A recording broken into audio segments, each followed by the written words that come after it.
Good morning, folks, right? Welcome to the physics department virtually. All right, so that's the state of technology nowadays. And it's an absolute pleasure to be here to host your orientation session. I am your host for today's session, Sharon Hack, and I'll just be taking you through the proceedings, but there are a lot of other important people you're going to meet along the way. Right, so I'm going to give you a sense of how this morning's proceedings will operate. So welcome to all of you new students. So I hope you're bustling with excitement to grow in knowledge and amazement and in awe of the amazing world and universe around you. And no discipline does that better than. Right? I'm sorry we are not in person, or else I hope you would have shouted out than physics. All right, so the chat is being monitored by our admin staff, right? And if you have any questions, please put it there and they will be handling that. All right, so our morning proceedings will begin with my welcome, right, which I have greeted you all. And then we will hear from our acting head of department, Dr. Joseph, after that. And then I will do an overview of the physics program for you. And after that, the Deputy Dean for Graduate Studies and Research in our faculty, Dr. Ricardo Clark, who's an academic staff with us, will take you through the year one physics options and so on. And then we should have with us the president of UWI Stargazers, which is one of the hallmark clubs from physics department, and they'll have a few words for you. And after that, and this is where we get to the nitty gritty, all of you who are here, you're either signed up for biomedical technology or a major in physics or a major in electronics. So we will have breakout rooms at that point, and that's where you will do the detailed questioning regarding your programs and you'll get the advising. Once you're finished with your breakout sessions, the program will end, okay? We will always be available for you in chat. They will put our contact information and you will get it in the breakout rooms as well. So even though this session ends, you are free to contact us right through. All right, having said that, I just want to point out a few people who are among us. Well, too many in physics to point everyone out, but I'd really like to welcome the current acting head of department, who is Dr. Andrea Joseph. So right, so there she is. So know her well, a very important lady this morning. And as we are actually holding on, she's holding on for our substantive head of department, who is Dr. Dinesh Patak, and I do see him in the room with us. So he's currently on leave in India. So Dr. Joseph is holding on for him. As well, we have the former head of department with us, who is Dr. Davinder Sharma, and he's also currently on leave. So we thank all these amazing staff for, despite being on leave, for being here with us. And just the academics I'm pointing out, or else it'll be too many persons. I saw Dr. Courage, Dr. Courage, right? Courage. He's with us as well this morning. And apart from that, there are many admin staff with us. All right, folks, so I want to keep a tight program. So this is all about you. So you have time to ask your questions. And no matter how simple or you think insignificant your question is, it might be a very important question for everyone, okay? So don't feel shy. Just be there to join in. Okay, so let's get into the program now. So at this point, I'm going to ask Dr. Joseph to do welcome remarks as the acting head of the department. Dr. Joseph. Good morning, everyone. Thank you, Prof. Thanks all of you for being here, to our staff members at every level. Thank you for your support. And of course, this is really a hallmark of our department, the way in which our staff supports our students. And we have so many persons on today. So students, welcome. And I like to call you budding physicists, budding biomedical technologists, and electronic specialists. I am so delighted to welcome you to the Department of Physics of the Faculty of Science and Technology. And I am excited to say welcome to the University of the West Indies St. Augustine campus. Now, just a quick thing, if you can put in the chat for me, anybody who knows the motto of your university, can you put that in the chat for me? Anybody? Do you know the motto of your university? My eyes are glued to the chat. Is anyone typing?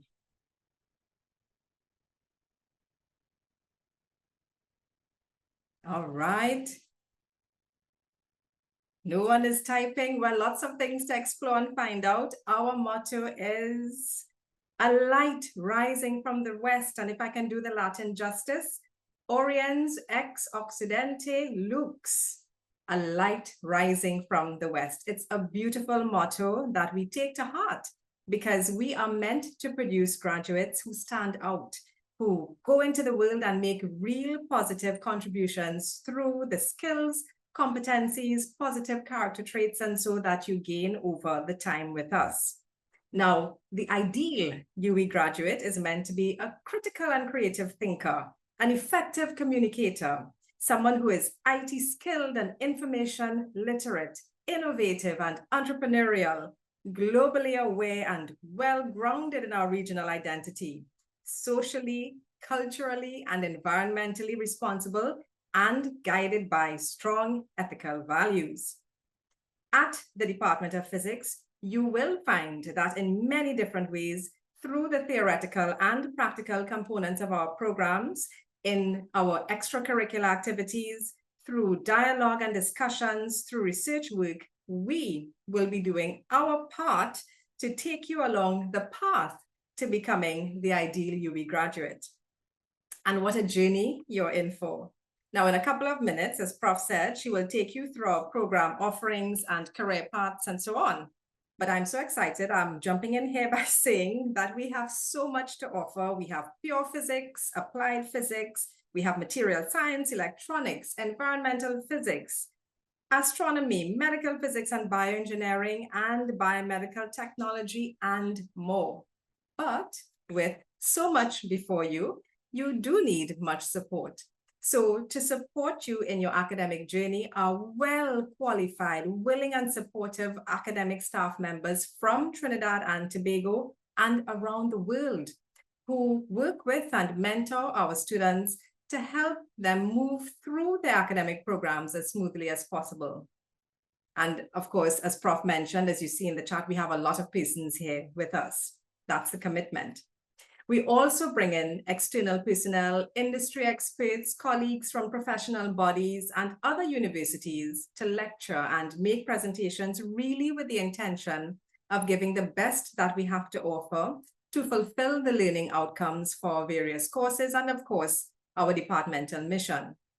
Now, it takes a lot of resources to ensure the successful running of any department. So what we have from the human resource perspective is a diverse, a varied, and beautiful complement of staff members. And you see some already on the chat. And they range from part-time staff members to our secretariat. And they all work diligently to meet the needs of our students and to ensure that everyone is comfortable and is receiving quality service. We offer the total package at our department, Go Physics. In addition to lectures and tutorials, we have opportunities for hands-on experience and honing of practical skills via laboratory exercises and in some cases, internship experiences. We provide lab services for our students at every level. Based on the program you're in, labs may be done in our department, at the Eric Williams Medical Sciences Complex, or at the St. James Medical Complex. We have our electronics and mechanical workshops, an electron microscopy unit, and an X-ray diffractometer facility that all support our staff and students.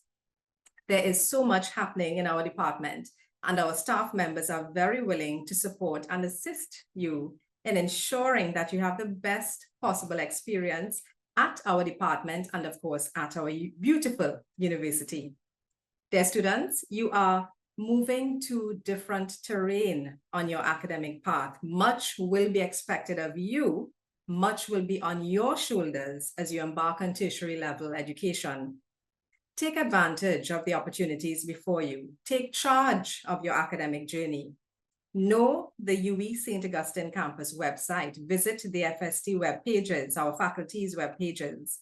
Know the regulations, ask questions, have a copy of and go through the faculty booklet. In many ways, you will recognize that at the UWI, knowledge is power. I close by saying, welcome again. Travel your path with alertness, perseverance, stick-to-itiveness, discipline, integrity, humility, hope, and always with introspection and retrospection. And hopefully along the way, you will find your purpose, your why, and your greatest way to make a difference. Students, welcome. I hand you over now back to Professor Hack. Thank you, Dr. Joseph, for that very inspiring message. And as you would have seen in the chat, she's very dynamic, and you're going to be really blessed to be engaging with her for the biomedical technology program. I also saw another one of our staff members, so welcome also academic staff. I haven't pointed out the admin staff because there are many of them here. Dr. Vinod Kumar is with us also, so good to have you here. All right, so students, there's a lot of important information that is being put in the chat. Please take note of it. And also, let me hear from you. How many of you, put on a scale of 1 to 5, do you love physics? 5, you absolutely couldn't live without it. You love it. 1, life could be better without it. Let me hear from you so I get a sense of you, where you are. Okay. Oh, so here the numbers are coming in. Thank you, Shay. Shay, who's the first one who chimed in, is actually the president of the UWI Stargazers. Okay, so I'm like really happy to see the 4s and 5s. All right, so keep putting them in so we know where you're at. And even if you're at 1, we are hoping by the end of the semester, you are a 5.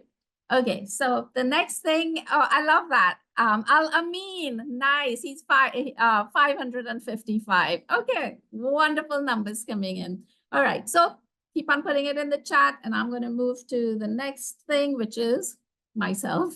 All right, so I'm going to share a presentation I've prepared, and it's just sort of to introduce you to the amazing world of physics and our department, right?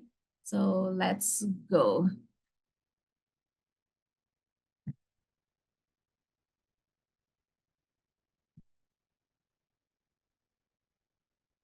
Okay, so just getting it full slide.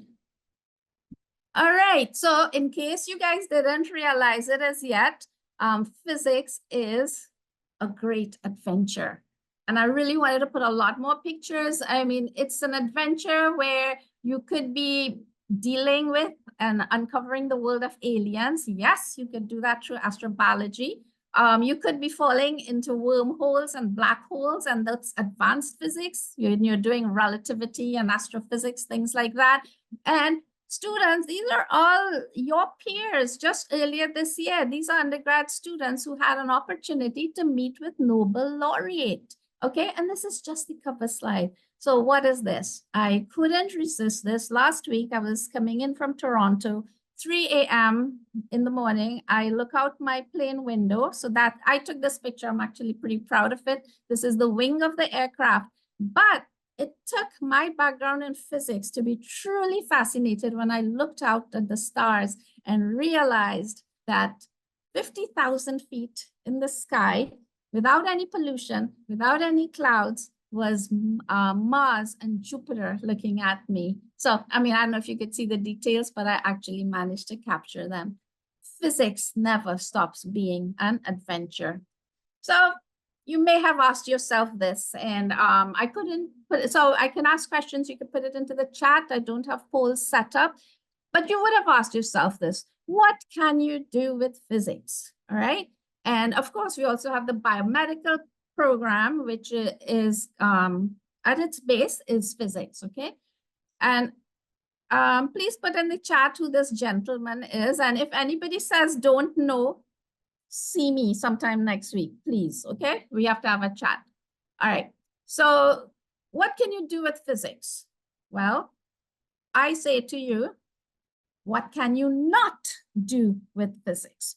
All right, right? So it's one of the disciplines that is, I think, often misrepresented. All right. I have heard too much in my own life that, like, say, students doing a major in physics, that they have actually been told by folks that all you could do with physics is teach, right? And I'm a myth buster. I'm here to bust that myth, all right? Because you're going to discover the amazing world of physics. Because, well, I teach and design courses in history of science. And you see this technology we're using, the phones we cannot part with, the air condition on hot days, and the electricity that has allowed us to work late into the night. Every single thing has its basis in physics. I would often throw a challenge to myself from students, and I'll ask you, give me any discipline and I'll show you the physics in it, okay? So yeah, I could take up that challenge. So it's the most fundamental of all the sciences, all right? And the most, once you're fascinated by it, I don't know if I mentioned it, just so that you know my background. I am an astronomer by profession. Okay, so when I talk about knowing physics on the very smallest scales of quantum physics and electrons and atoms to the grandest scales of the universe. Anybody here is interested in astronomy or quantum physics? Please share in the chat, because I will be able to catch up with all of that, right? And everything in between, okay? So when you look at the great discipline of physics, the adventure, your adventure in it, by the end of your 3 years, and it's fine if you extend into 4 years, right? No problem. You can always work yourself to what works for you, okay? I used to be Deputy Dean of Student Matters several years ago. My mantra to students was, do it slow, do it well. All right. When you try to rush your program is when you end up struggling and things like that. Not for everybody. It's all on a case-by-case basis. So at the end of the 3 to 4 years, you would have learned to solve problems. You would have learned to work in the dreaded teams, which you cannot avoid, right, once you're in the workplace. So it's a very, very important training. You learn more than any other discipline, and I will say, move over comp sci. It's in physics that you will learn to engage in the high-tech environment. You will learn to do experimentation, work with equipment, and to be able to solve those problems. Dr. Joseph mentioned it. What do we want our students to be? You want to be a creative problem solver, ethical, right? That's the ideal UWI student. And that's what we want you guys to be. And to be able to solve problems, you've got to be able to think out of the box. So I wish I could put a clone of myself and follow the chats too, because I'm really excited to see things coming in the chat, right? But I'll catch up with it after. So you're looking at this and it's like, okay, but where's the physics in this, right? Once you are working in these environments, the most powerful thing about physics that people do not realize sometimes at the school is that the skills that you train in, they are highly transferable. What do we mean? Well, you may not be a physics teacher, you may not be working in a physics department, but the skills that you would have learned in the next 3 to 4 years of training transfers to a huge range of disciplines. All right, this is what is valued in the 21st century.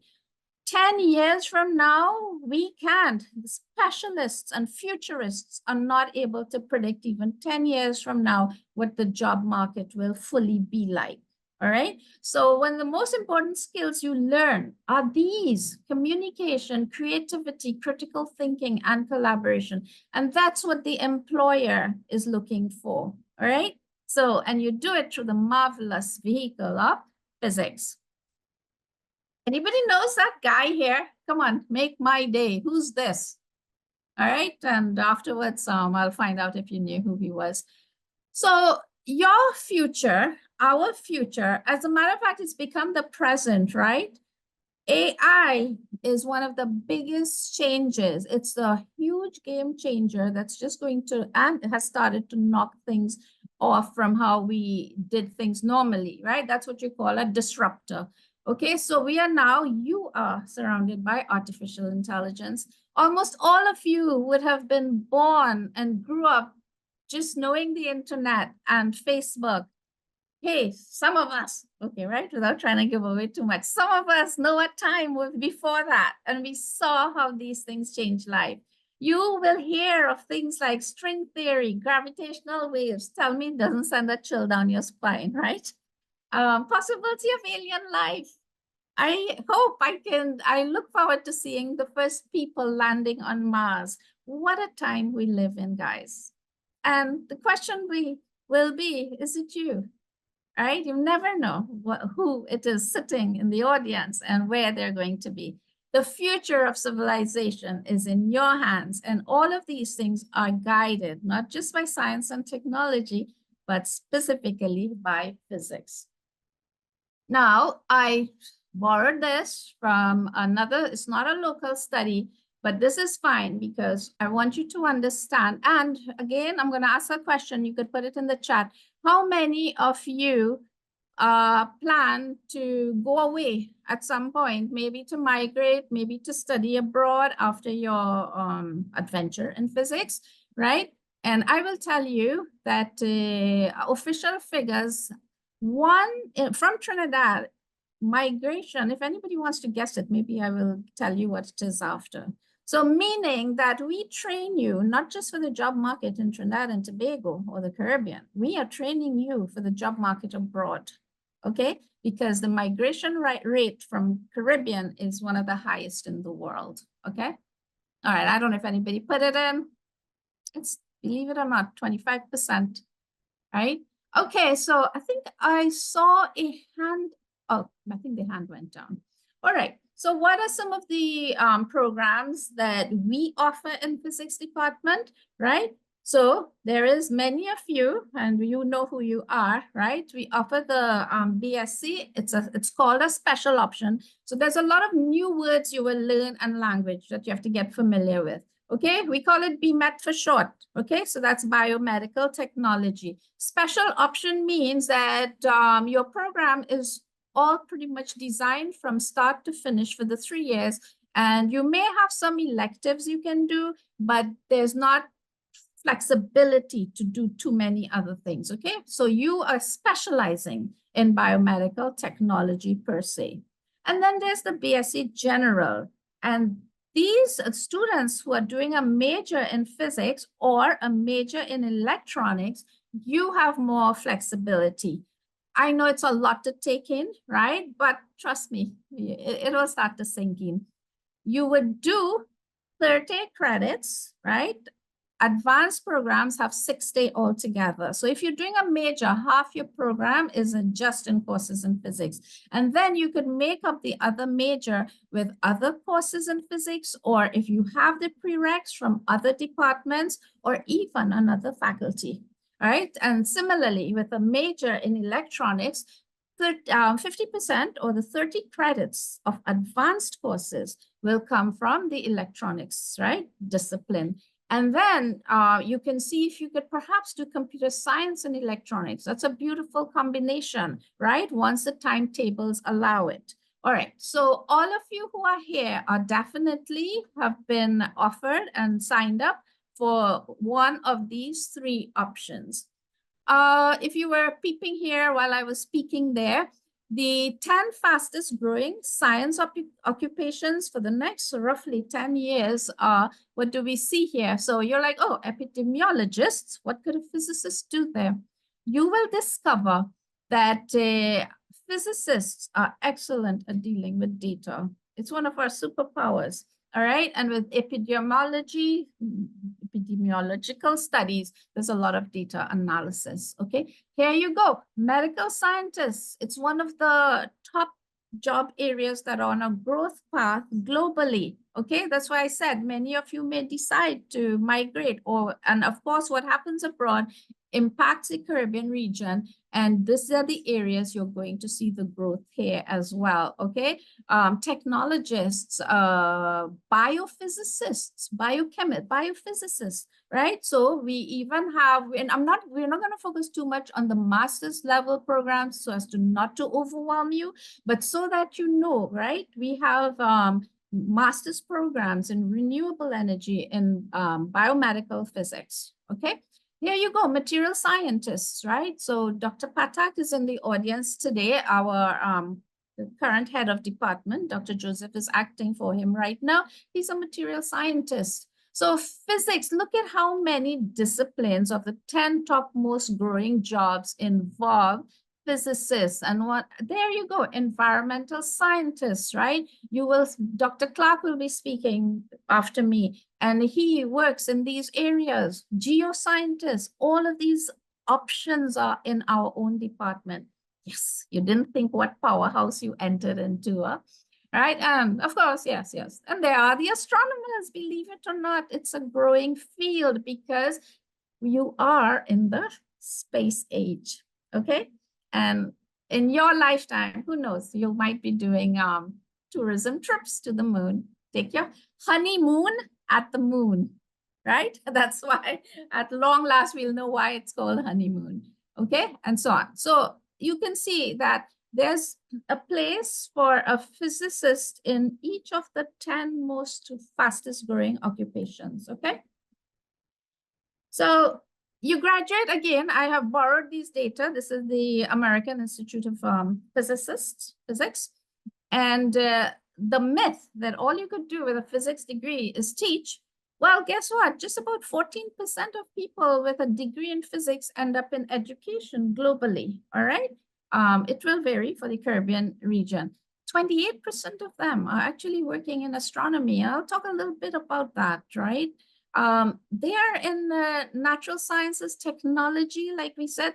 Yes, with a physics background and electronics background, you can end up working in the computer and information technology, even though that's not the degree you're signed up for. All right. And if you like journalism, like I do, and writing, you can be in a non-STEM field, but your degree in physics is going to give you a leg up. All right. And a whopper 26% of people with physics degree end up often with further training in engineering disciplines. So not only is the world yours, the universe is yours for the picking.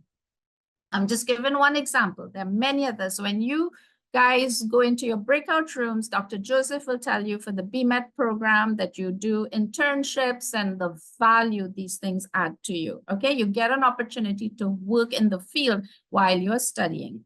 But recently, in physics department, and as a matter of fact, Shay benefited from this program also.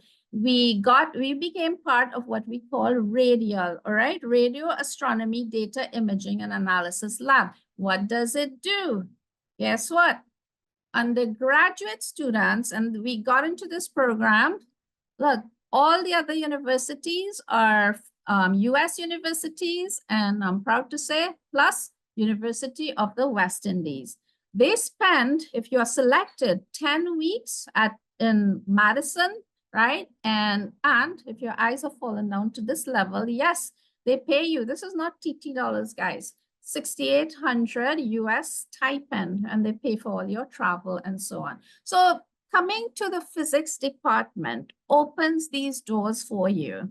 You will not have this opportunity anywhere else unless you were in physics, okay? So to date, even I think we had a group of 4 students who qualified just this year, so they should be on their way back now. So all I want to do is open your eyes to the amazing world of physics department and the opportunities that are there. So when you do a major in physics, right, it's not enough because you need 60 advanced credits and a major only gives you 30. So what do you do with for other 30? Well, some students will choose to do a minor. These are the minors that we offer in physics department. Now, the minors begin in advanced part of your program. So you don't have to worry about it, but to be able to navigate life, it's good to know what's down the road, okay? So you could decide what's the path I'm going to take. So we offer minors in medical physics and bioengineering. So you may not be in the BMAT, but you have a fascination with medical physics and bioengineering, you could do a minor in it. If you may not have done opted for the major in electronics, but you're fascinated by electronics, you still have the option to do a minor in electronics, as well as material science and environmental physics. So that's what I showed you, that even these minors lead to job opportunities that are quite varied, all right? And what are these job opportunities? Look at that. This is, I mean, there's more coming. I'm not going to read them through, but it's just to give you a sense. And these are actual graduates from our program. What jobs are they in? Well, some of them actually, after a degree in physics, went on to become doctors, meteorologists, geophysicists. Believe it or not, because of the transferable skills from physics, some of them are actually in finance and they rise the ranks, they become material scientists. All of these are actual people. And everybody here that I may have mentioned would have had a degree in physics. You could be a lecturer in a department. Okay, I was actually going to do a slide, but I'll just briefly mention one of our star pupils from several years ago, and her name is Zara Gomes. Zara Gomes graduated with what we call, well, a 4.3 GPA is a perfect GPA, close to impossible to achieve. Zara got 4.29. She became a Rhodes Scholar. She went to Oxford. She did a DPhil, which is like a PhD in astrophysics. And while she was communicating with me, if she could come back to do something at UWI, in that short time, what you call headhunters, they grabbed her, the data companies. So with a degree in astronomy, she was grabbed by a data company. So that's what we mean by transferable skills, right? Once you learn to analyze images and so on, you may not work in astronomy, but you could work in any field, okay? If you're good at that. And here's a more extensive, these are the industries and institutions. This is right here in Trinidad, right? And it's not all about that you are only able to teach, okay? So I'm not going to read them all, but look at it, the wide and the big range of industries and institutions that our students have worked in, right? You do end up in Shell, BPTT, okay? Just randomly called IMA and so on. All right. So don't want to go on too long with my things. So just a few last things. Now there's an important note for all of you, and I am just going to mention what this is. If some of you are currently in a program and you want to change it, let's say you are a major in physics and you want to change to major in electronics or something like that, or you are a major in physics, but you rather be doing BMAT. That's what we mean by change of option. Okay, so at this point, let me invite Tasania from the Dean's office to explain a little bit further on this, because as you can see, something right, almost scary, but a very important detail regarding it. Tasania, can you just speak on this point? Hi, good morning, everyone. My name is Tasania James, and I am from the Dean's office from the faculty. With regards to the change of degree option, at 1 p.m. today, all students are expected to fill out their academic advising form. And if you would like to change from a general to a special, or you want to change from physics to electronics, there is a part in the form where you will be able to indicate that. Now, you must do that by 3 p.m. today, else you have to wait until January to fill out the other change of degree form, right? So if you have any questions about that, if I did not make myself clear, please let me know. You could send me a message in the chat, or you can just ask later on. I am still here. All right, thanks very much, Sanya. Right, so I hope you guys caught that. And if you're a little confused about it, just put it into the chat. And our admin staff and Dr. Paul, they're doing a great job out there to keep on adding on to whatever we are speaking about. Okay, so note this because it opens today at 1 and ends at 3. All right, and I caught up with some of the chat, so yay, good to see some of your interests. All right, so there are a few things that, I mean, I can't say everything, right? Because I'll be here all day or all week. Well, it's TGIF, so end of today. But there are a few things I really, really, really want to mention. I've been in the business of lecturing for decades now, right? And there are some important things that we see. And what could I possibly be talking about? What's an important word of caution?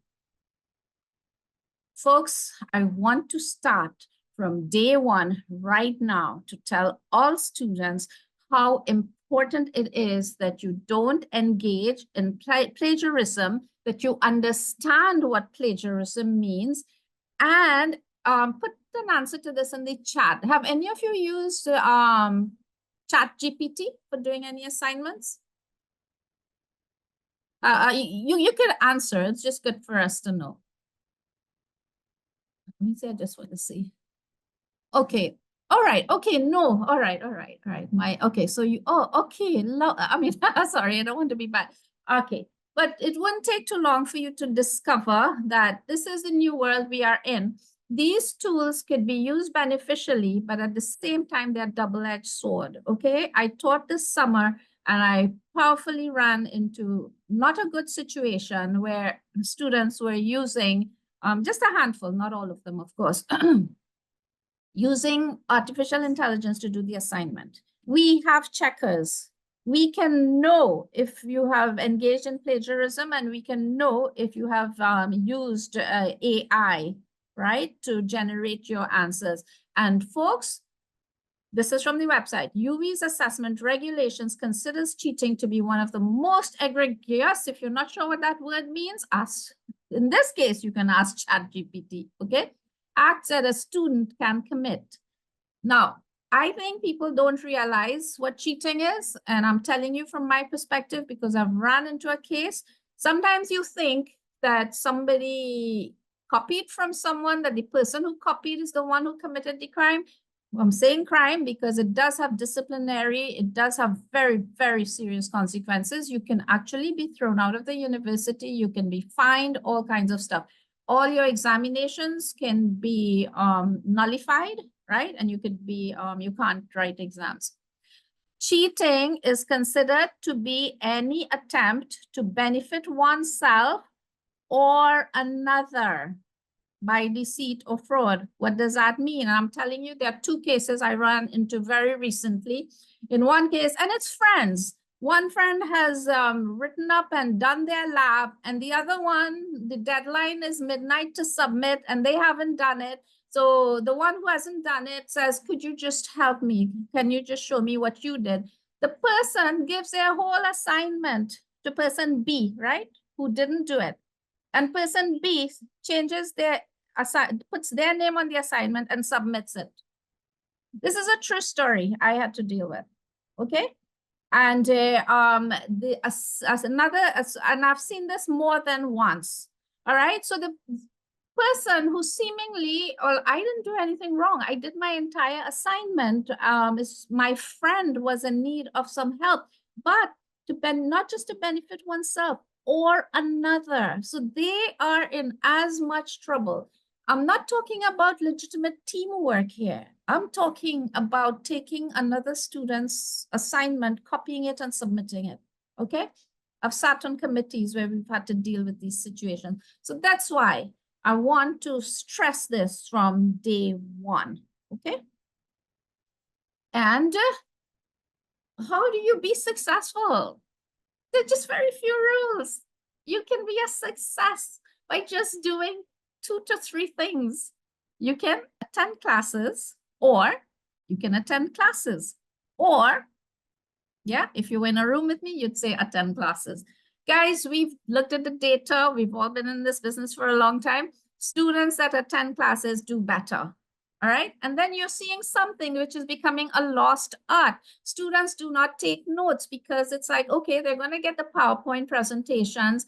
So they sit back, but I have degrees in psychology, and I'm telling you, the brain quickly goes into default network mode. All right, which means daydreaming, and you stop paying attention. But if you are making notes, it must pass through your eyes to your brains to your hands to write. And you're already several steps ahead of someone who's just sitting back and not even realizing they've gone into daydreaming mode and just switched off from the classroom. All right, so these are my messages to you. Please, please, please, right? If you're having, lecturers will be taking attendance. They all have their different ways they'll do it, okay? But attending classes, making notes, well, taking notes in class and then making notes, that's it. It's as simple as that. I guarantee you, if you just do these things, you're going to do a lot better than if you don't. All right, so I like to do giveaways. I have a giveaway. Are you ready to win? All right, so the administrators in the chat, there's a multiple choice question coming in. First person who gets the right answer in is going to win this. This is called a planisphere. It's a perpetual star chart, right? We made specially for the Caribbean. We designed it and we made it so you could recognize your stars at any time. Okay, so I have this and a couple of local astronomy posters to give away to the first person who gets the next question right. It's a multiple choice. So are you ready, right? You're ready to, sometimes students type in answers before the question comes. I hope you haven't done that. Okay, here we go. And I'll check the chat and I'll know who's the first right one. Who here has a degree in physics? Is it Elon Musk? I'm sure all of y'all know Elon Musk. Is it Angela Merkel? Some of you may not know her now, but she was the Chancellor of Germany. Is it Brian May? If you're into Queen, you should know Brian May, lead guitarist. Or is it all of them? All right, I'm just going to check the chat to see the...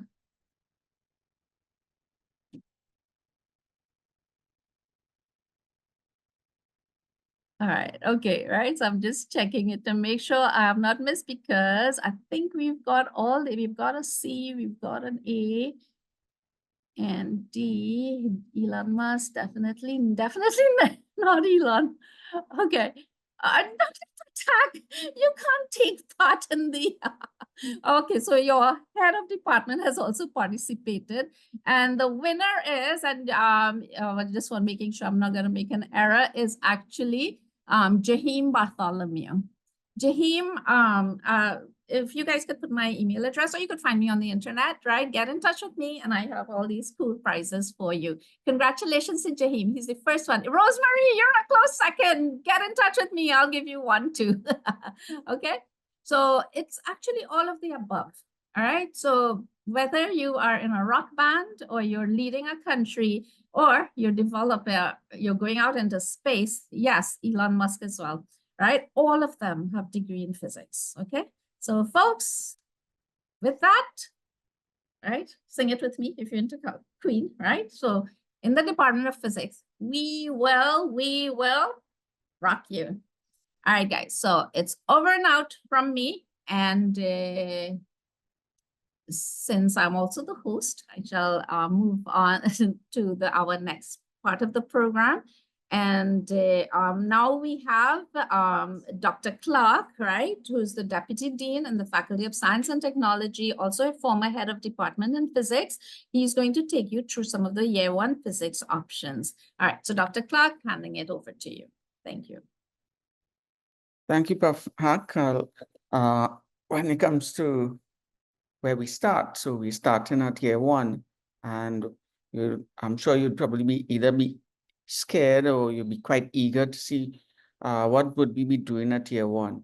Now, of course, what you would be doing at year one, when we go into the breakout groups, you would be told exactly which courses you would be doing based on the major or the BSc, whether it's a major in physics, a major in electronics, or the BSc in biomedical technology. And in there, what is key, what we need to note is that all of these level 1 courses, what do they do? They provide the foundation for us. Yeah, you say, okay, build your house on sand, build your house on rock. Well, we want you to have that foundation that's rock solid. Therefore, at level 1, here's where we provide that foundation for you. Now, you may think, oh, you're going to be getting into so many new things. Now, you already have a foundation. That foundation came from birth, coming right up, preschools, primary school, secondary school. And of course, when you start to specialize in the areas of physics, mathematics. So you have that foundation. And what we're going to do, we're going to build upon that foundation that you already have and make that foundation more sturdy. And so we're going to use what you already have. Don't forget what you've learned at secondary school. Very, very important. We need that. And nothing's wrong. Okay. I can't recall. I can't remember this. That's okay. Refresh memory. I still have my year 1 text in physics. You'll get familiar with it. This is physics. There are the texts for the other courses as well. But there's the Halliday Walker. Used to be Halliday and Walker in my time, and Halliday Walker and Resnick. So what you have with you, what you have learned at secondary school, very, very important. And we're building on that. So you're not going into really new territory. We're building on what you already have. And then we're extending that so that when you move into the advanced courses, you're able to manage with them. And you'll see that clearly. There are 1 or 2 courses that you may find, that you may come across that would be new, and that is in electronics. You would have to do computer programming, yes, and therefore it'll be some things new. But they're not all that new, huh? Computer programming is just a way of doing things, yeah. And you'll see that it's more based on logic, which you already have. All of us have that logic. Yeah, when we get onto human anatomy and physiology, for those who do in the biomedical technology, I'm sure you're going to be blown away, really, really blown away there, because here it is, you really start to learn about yourselves, the human anatomy and physiology. And you find that this is quite exciting because it's being taught by a professional from the Faculty of Medical Sciences. So what I have to say is that your level 1 is making that foundation which we have stronger, so that when we enter into the advanced part, okay, and all the first two physics courses, one is in mechanics, the other one optics, oscillations, and waves. And as Prof. Haq said earlier, you see physics in everything. And when you get into the classroom with us, you're going to see physics in everything, applied in everything. Physics is the foundational science. And then all the others come up. So when it comes to the level 1, as I said, that's what I have to say about the foundation. And the specifics, as you go into your breakout groups, we will be giving you what the specifics are. Secondly, you can also find that on our website, on the Faculty of Science and Technology website. You go in there, you have it nicely charted for you. There's a nice chart, there's some videos as well, in everything that you need to do. The academic advising form you have to complete, how to register. You go into the physics department, you'll see the courses which you need to register for. However, we're going to go through them, okay, when we go into the breakout groups. But I'm also telling you that even if you miss it here, it's also on our FST website. And well, what I'll say, you'll meet Dr. Joseph myself, Dr. Chidi in level 1 in the physics. And I'm really, really excited to meet you all in the classroom. And just one last thing I'm leaving with, and that is I'm going to emphasize what Prof. Hack said.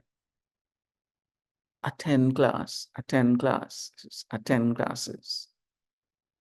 You're going to find that really, really exciting. Come to our classes. Okay, so back over to Prof. Hack.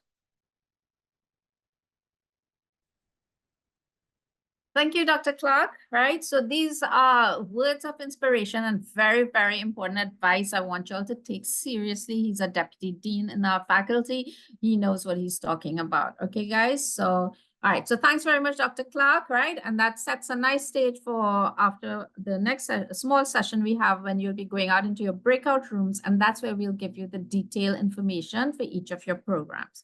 Okay, so now we have a peer among you, a student, Mr. Shay Pullman. He is, well, Shay, you could also introduce your program as to what it is that you're doing. He also did get through with the radial program, so he has seen the amazing things that physics has to offer. And he is the president of the UV Stargazers Society. So with that, I'll pass it over to Shay to let you know more about it all. Hi, good morning, everyone. Thank you, Professor. My name is Shay Pullman. I'm doing a double major in physics and computer science. I am the president of the UV Stargazers this year, and I was just asked to give an introduction to my club and clubs in general. So clubs offer a way for students to apply knowledge or practice techniques that they learn in classes themselves. For example, in the Intro to Astronomy class, you could learn how to use a telescope, but you might not have access to a telescope to practice with. And my club does that. We will be trying to do observations in front of the UV library on campus fairly regularly. You could come and we could teach you how to use a telescope. This year, we will also be trying to we will start a astrophotography competition as well. That's like a kind of cool hobby you could get into that we'll be trying to teach others as well. We will be setting up an internship presentation for past students who did the radial internship to present on what they did over the summer. And you can come and get some more information on how to participate in that and apply for that. And your best ways of like trying to get through with it. Because it's actually pretty competitive. Recently, actually, pretty competitive in our universities.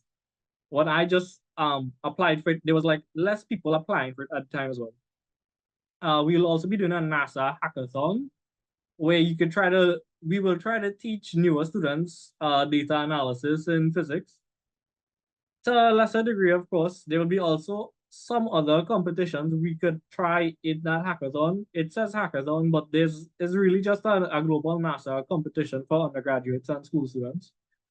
We will be having an open forum, so you could come and discuss your favorite science topics. There'll be like free snacks and free drinks. And maybe at some point at the end of the semester, if things aren't too busy, we'll have a movie night. So, you know, clubs are just like an opportunity to apply knowledge outside of class or get to know other students, get to relax and have fun, try something new. And yeah, that's it for this. We'll also have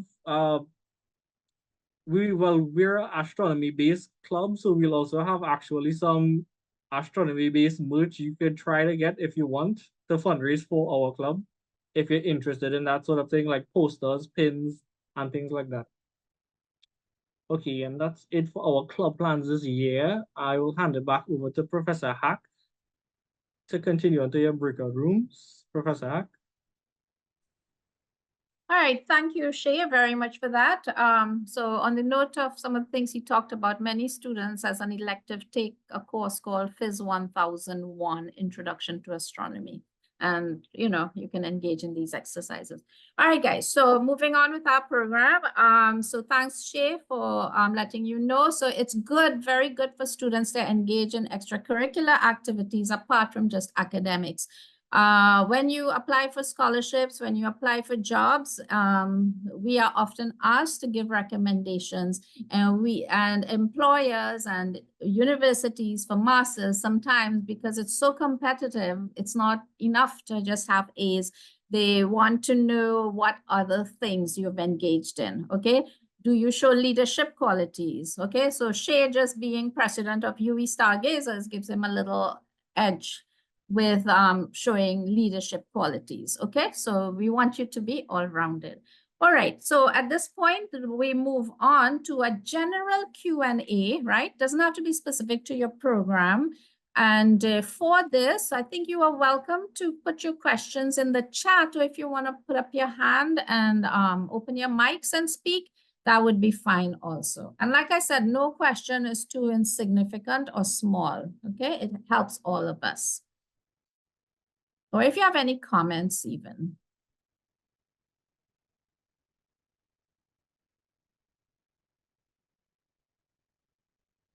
Right, as they say, if we have no questions, we take it, everything is good. Maybe I should offer some prizes, right, for questions. Students, any questions you have about okay, right, so I do see, okay, so Jared, go ahead. Hi, Miss. As on the website, right? I saw something about how it have a mandatory academic advising, but on the 22nd of August. Is that for returning students or us too?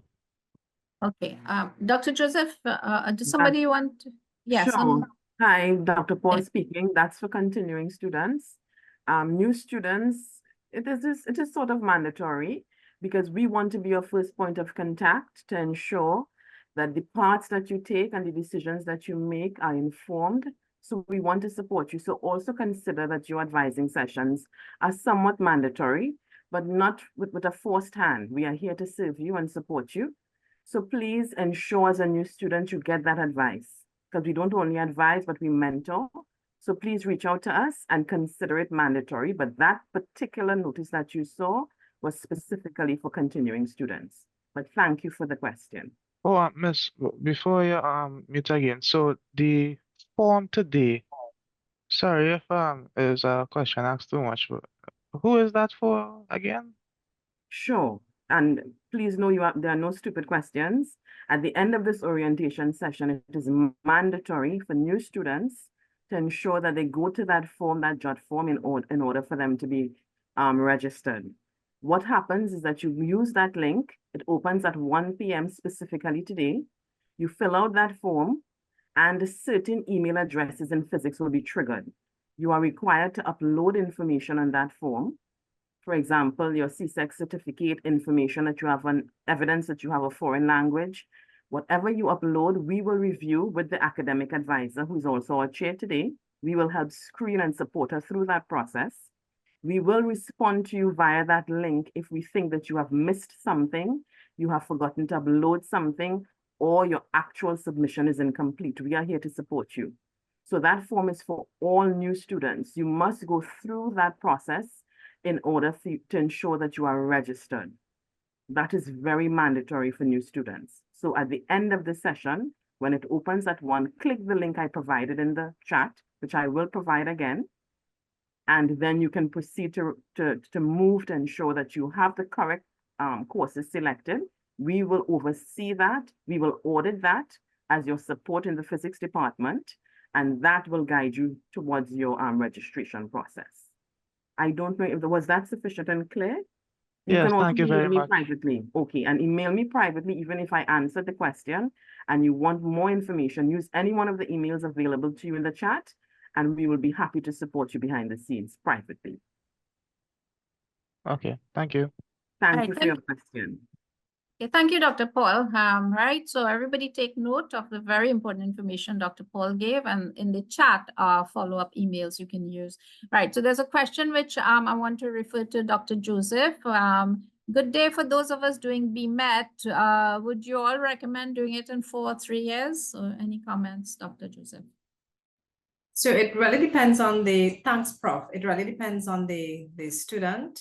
It can be done in 3 years. It can be done in 4 years. If you would prefer to spread your courses out a bit, depending on what's happening in your life, depending on your situation right now, you can make that decision. That's fine. We will guide you accordingly in terms of the courses that you will select based on your registration status. And of course, to ensure that you can, that you meet the requirements to move from one semester to the next as you're moving through the program. So it is possible to do it in 3 years. It is also possible to do it in 4 years, no penalty attached. So it's really an individual decision, but I can have further discussion with you if you would like to discuss your particular situation. That's not a problem at all. You can reach out to me and I will put my email address in the chat now. Thanks, Prof. All right. So that's a very good advice. It's really a case by case and with what's happening in your life. All right. And you can reach out to us, and Dr. Joseph tends to be very available in guiding students, right? Those of you with the BMET program. All right. So there are a couple more questions that are coming in, and as best as I can, I'll call on people to answer them. Dr. Clark, for year 1, I don't know if you can handle this one. Hi, are groups chosen or assigned? And for clarification on the first new students aren't supposed to be present on the 27th. So between Dr. Clark, if you could take the first part, and maybe Dr. Paul on the 27th part. Yes, they must be present in person on the 27th at the Fresh Start. It's at the Dagger Auditorium. I will put the information in the chat shortly. I'm just responding to a few questions. Excellent, thank you. Yeah, so Dr. Clark? Yes, with respect to groups chosen or assigned, I believe that you're talking about the groups in terms of your tutorial groups and your lab groups. On the first week, when we meet with you, most likely would be Dr. Chidi, maybe having that first lecture, Introduction to Mechanics. There we would have forms for you to select the tutorial or the tutorial sessions where you have no clashes and the lab sessions where you have no clashes. We would take that information, look at all of the students who are registered, and then you will be assigned. So you would be given us the options where there is no clash. Okay, so we have a number of streams with respect to the labs and a number of streams with respect to the tutorials, and this refers to the Phys 1221, that's Introduction to Mechanics, and Phys 1222, Introduction to Optics, Oscillations, and Waves. So you will get your chance there for that. I hope I'm clear. If not, you can email me directly. Okay, thank you for that, Dr. Clark. A question sometimes I've had in the past is sometimes students ask which lectures they're supposed to attend. So what happens is if you're doing like a double major, very large departments like computer science, they will have lecture streams, right? But that's not the case for physics. Where you see a physics lecture, you have to attend all the physics lectures, okay? Just adding to that. But tutorials, as just reinforcing what Dr. Clark said, right? They will assign you with no clashes, and they will engage with you. And in the first few sessions, in your first week, Dr. Clark and the other lecturers will guide you, okay? All right, so let me just move to the next questions. Can credits be transferred? I'm a transfer student and wanted to know whether some credits could be transferred as many electives as the majors are different. Thank you. All right, so let me just say a little bit, and then Dr. Paul, you could probably elaborate more on it. So you can transfer a certain number of credits, right? And the best thing to do in a case like yours is to get in touch with the Deputy Dean for Student Matters, who's Dr. Beckles, because these kind of situations are worked on a case-by-case basis, because they look at what you have. They're going to see if, like you say, if it's an elective, the number of credits, what level they are at. Are they level 1? Are they, because you would be year 1 right now. Okay, so all those logistics takes place. So from my end, I would strongly recommend that you get in touch with the Deputy Dean, Dr. Denise Beckles, to guide you on a case-by-case basis regarding, but yes, credits can transfer. Dr. Paul, anything extra you want to add on that question? Yes, it's a long process and there are a number of things we have to look at. There's a form you have to fill out. Are these credits from another institution? Is the institution local? Is it foreign? We need a lot more information, and then we have, decisions need to be made by the higher authorities. What I would recommend, because we treat each case on its own merit, that those particular students email us, we will ask them for certain information, we'll direct them to the form, we will see guidance from the Office of the Dean, and then a decision is made based on their particular circumstances. So there's not one response that can be used universally, but reach out to us and we'll be happy to look at the merits of your case, speak with the Office of the Dean and guide them further. Okay, thank you, Dr. Paul. All right, so as you saw, right? So transfer of credits is a case-by-case complex situation. So get on it right away because it can also take some time. All right, so I have a question that came directly to me, but I think everyone can benefit from it. How do we go about getting one-on-one academic advising? Let's see, it jumped up. Where did it go? Yeah, academic advising if possible. All right, Dr. Paul, our students assigned academic advisors. It's been some time ago when I was Deputy Yes. Dean, and I know they do. They have? Sure, no problem. What tends to happen because they're new students, last academic year, there's a system. This same form that they're required to complete with the link I provided in the chat will tell them a number of different things that they need to complete, fill out on a form, upload certain documents, and once they press send, it is triggered to our mailbox in physics. You and the team supporting you will access that. We will review to ensure that the courses that they are registering for comply or are in line with the degree for which they were accepted to read for. And then we will be able to guide them and press the relevant clicks on the fields to ensure that the Dean's office is advised. So all they need to do from one is click on that form, complete the form. That's the generalist advising they will receive, apart from what we will give them in the breakout sessions today. If they want one-on-one advising, even after that, they are free to even reach out to us, and we will put them on to advisors who have been scheduled for a certain period for continuing students who can also still see them and can also chat with them, and we are also there behind the scenes to support them. So yes, the answer is yes, but it is only after they would have triggered what is opening at 1 p.m. today. They must follow through on that value chain first as a new student.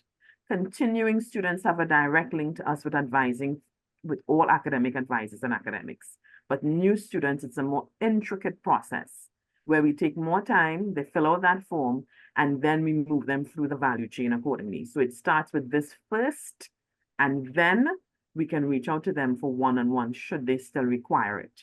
Because what they will realize is that as they trigger the form and start to complete, it's such a simpler process. It takes a number of time for us to review their documents and get back to them to ensure that the courses that they should read for are accurate and are in line with what qualifications they're coming in with.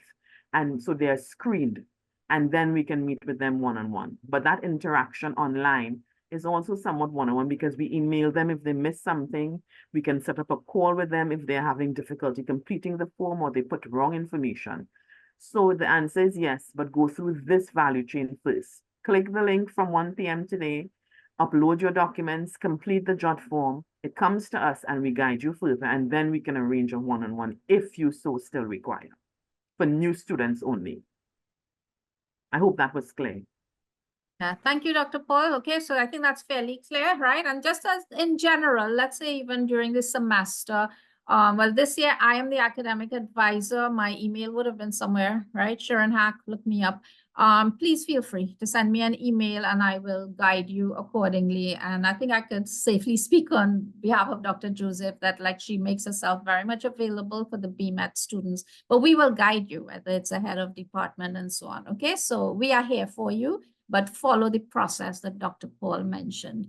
All right, so the next question I have here is, are the registration form and academic advising form the same? Because I saw that registration begins next Monday and goes on for about 2 weeks, so I'm unsure. Dr. Paul, I'll pass that one to you. I'm so sorry, I was typing in the chat. Could you repeat that Okay. to me? Yeah, so well, broadly the question is if the registration form and academic advising forms are the same thing, because registration begins Monday and goes on for 2 weeks, so the person's not too clear. So what happens is for new students, it is somewhat used interchangeably because once you trigger that form, it's like we are giving you online academic advising, ensuring that you know what courses. So academic advising means that you receive the information that you require to know what courses you should register for this semester, this first semester. Once you complete that form and you upload all your documents, the same form we are suggesting in the chat, we are ensuring that that's the form you need to trigger the academic advising process that is online. So yes, for new students, it's used interchangeably. What they are seeing online from the 19th, from Monday, is for continuing students. It's a large period. But what the new students have to do is like academic advising because we're ensuring that they pick the right subjects.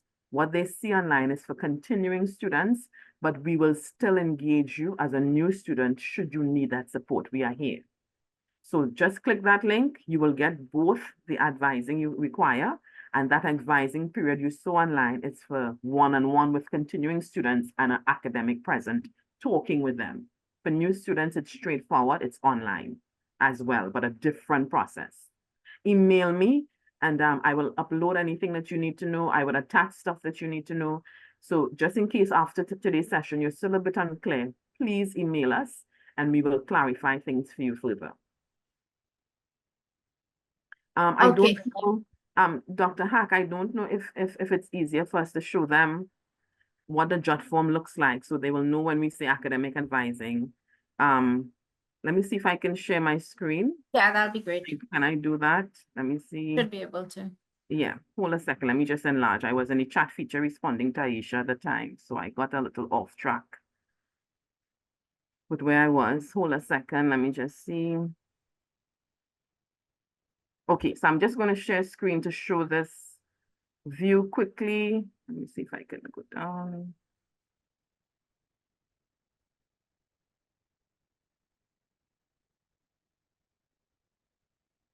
I have so many things open. Just a second. I don't know, Dr. Joseph, do you have access to that? I had so many things open responding to people in the chat, so I have the form ready for the BMET students, so I can pull it up. Okay, let me. Yeah. Okay. Sure. Okay. I think here it is. Hold a second. Are you on so screen? I'm sharing now. Are you going to share? I'm sharing. Are you seeing me? Anything for me? I'm not sure who's sharing. Prof, are you seeing the form? Andrea Joseph's screen is sharing. I think yours. All right. Yes, I'm seeing that. Top is saying. Correct. So that's okay. I can Okay, because I want to go ahead on with my screen. You want me to stop sharing? Would you like me to stop sharing? Okay. Yeah, I think that would. Dr. Okay, Paul, now you can it's go so Dr. Paul's on now. Are you all seeing mine? Yes. Right. So students, when you click that link, this is the form you're going to see. Only first year undergraduate students can access this form. You must read the academic advising guidelines. You must have your certificates ready for upload, so they should be in soft copy. I would need to fill out all of these fields in order for us to go to next. But what you are seeing here is that all of your qualifications should be uploaded here. It helps us make an informed decision about your course selection. So automatically, when you upload this information, you complete the fields here with your student ID, your email address, your phone number, your name, and you upload these files and you go to next, you would be able to press submit and we will automatically receive your form. When we receive it, we will screen it with the academic advisor. So she will be in on all of these forms as new students. And once we respond to you, it means that you will get an email stating either you have insufficient information, we cannot read your upload, or everything is okay, and you will be moving to the next stage where you can just proceed to go online and register. So you must receive advising before you can move to online registration. This is what it looks like for new students. Continuing students, it looks differently, and it's a different academic advising form they have to fill. It talks about the courses they would have completed already because they are continuing, and their courses they would have already completed. But for this, as new students, you have not completed any courses yet. You're about to do your first set of courses in this semester. So this form is what triggers that value chain for us to ensure that the courses you select and move on to register for online are accurate and are in line with what you were accepted to the university to read for in terms of your degree. So I hope that's a bit clearer, Professor Hack and Dr. Joseph. Would you all like to add anything else? Dr. Joseph, I mean, it's okay with me. Yeah, it's fine. The details for the particular programs we'll cover in the breakout sessions. So it's fine right now, yes. Yeah, I just want to add on the FST webpage, there is a YouTube video which takes you through filling out that form, the academic advising form. I put the link in the chat earlier. Thank you, Dr. Paul. Yes, there are lots of support systems in place. Yeah, so it's really important to read, take a look at the videos, make sure you follow through with what's required of you, and stay on for the individual or the group sessions that we're going to have, the program sessions that we'll have right after. Make sure you remain with us. There you'll get all the details in terms of the programs and so on. Thanks, Prof. Okay. Okay, so I'll stop sharing now. Okay, thank you, Dr. Paul. Very useful. I think I've seen a hand up, but I'm not seeing it. But there's the question has been answered. I'm just going through. And when exactly is classes starting? 2nd of September. So you should all be on the ground on 2nd of September. And the timetable link is also there, right? Remember, all your courses at level 1 will begin with the code 1. Well, you'll know what the courses are. And you will, the timetable will give you, I understand you all have had, and you will have more sessions on how to understand the timetable, right? The room will be there. There is a UV map, and yes, you will feel lost and hopeless. Well, what is university without feeling that at first, right? So make sure you find your classrooms.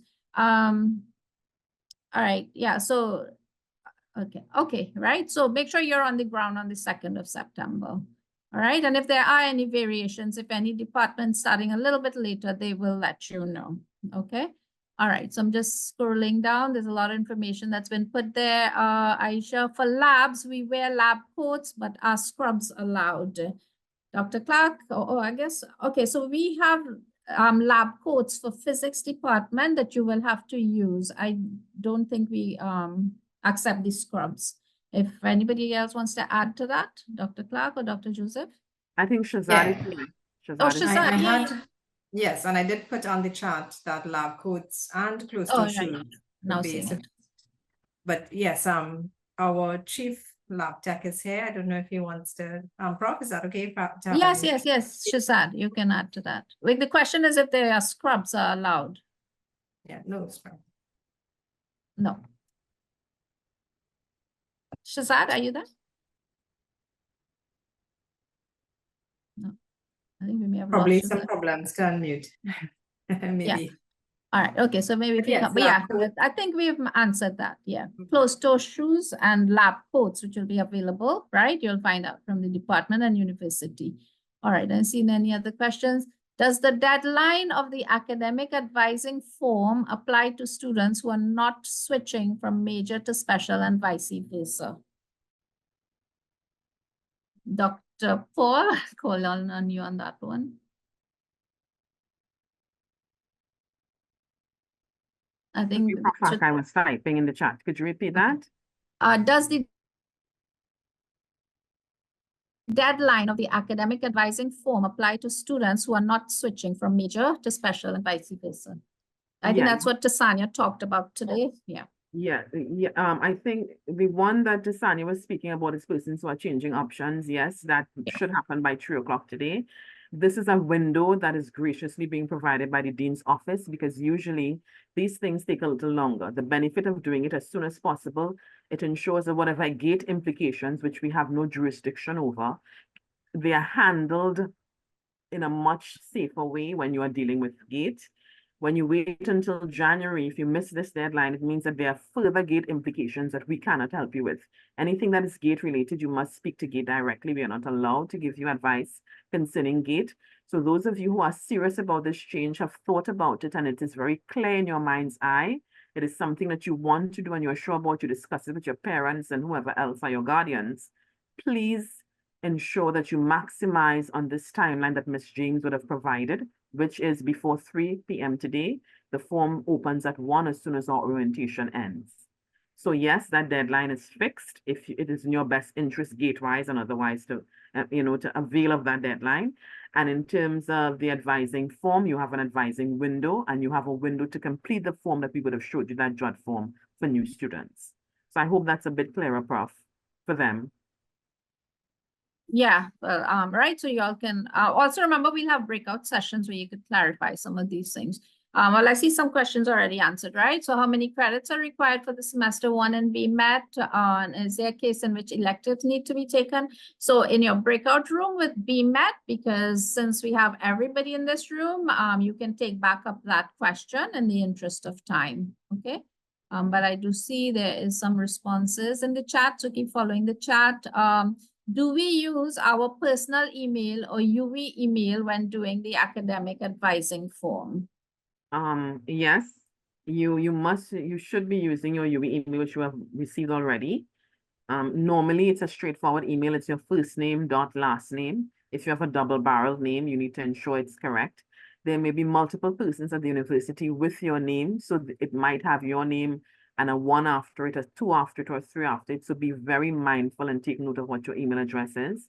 By now, ensure that your student ID number, which is your number for life, you know it by heart, because you will need it as a reference point for all of your communications with us and campus-wide personnel.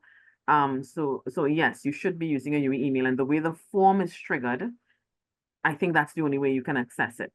I just want to correct something I would have said earlier. The deadline are for persons who don't have problems. So if for some reason you use the form, you're having some difficulty, the documents you would have uploaded, or there's some challenge with you at Gate or something else, there may be some leeway in advisement or under advisement with the Dean's office that we can give you. So if you have a challenge during the value train process of this entire academic advising and registration process flow, if you have a challenge, there are provisions to ensure that those challenges are resolved. Even if it goes after the deadline, there would be some leeway, but there's also a limit to that. So I just wanted to correct that. For students with no problems, you can do that before 3. If you have a challenge, you may end up outside of that and it may go on throughout the semester and you may end up in the January catchment. I just wanted to make that clear. All right, thank you, Dr. Paul. Those are really, really important questions, and I hope everyone has benefited from the students that have asked. So I'm not seeing any more questions in the chat. So last chance for general questions, and then we will be going into the breakout rooms for your specific programs. All right, right? So 3 seconds. Any last chance? You can put up your hand if you have.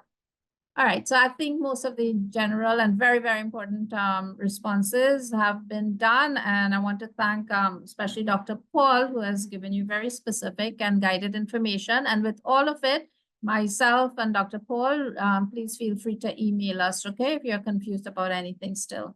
Okay, so with that, let's move to, yes, go ahead. Sorry, can I say one more thing? Please do, go ahead. I Yeah. just want to say if at any time when you're trying to use your UE email address, you're having difficulty or you think it's not active yet, just reach out to us and let us know. But from all indications, you should be able to use your UE email address to trigger the JOT form. But if any problems, please use the email addresses we provided in the chat to reach out to us. Thanks, Prof. Okay, thanks very much. Tasania, the breakout rooms have been set up? Yes, Prof. Okay, lovely. All right, so folks, based on your program, right, there should be 3 breakout rooms, BMET students, which will be led by Dr. Joseph, right? She's the coordinator of that program. The physics major students, which will be led by Dr. Clark. He teaches at the year 1. I will pop into that room as well. And electronics major students, which is led by Dr. Harjit. And it's a lot of people in the room. I don't know if I missed Dr. Harjit, and I'm also welcoming him if he's here, right, as part of the group. And I know Dr. Sharma is here, whose specialty is also electronics, so he will join in, I will imagine, in that room as well. Okay, and this is where you ask your specific questions. All right, and guys, when you're finished with your specific breakout rooms, there's no need to come back here because the rooms will finish at different times, okay? So it's a wrap from us, and I want to thank everybody who has made the effort to attend, and all the staff and the admin staff who have supported us through it, and the Dean's office. Thank you all. See you in the breakout rooms.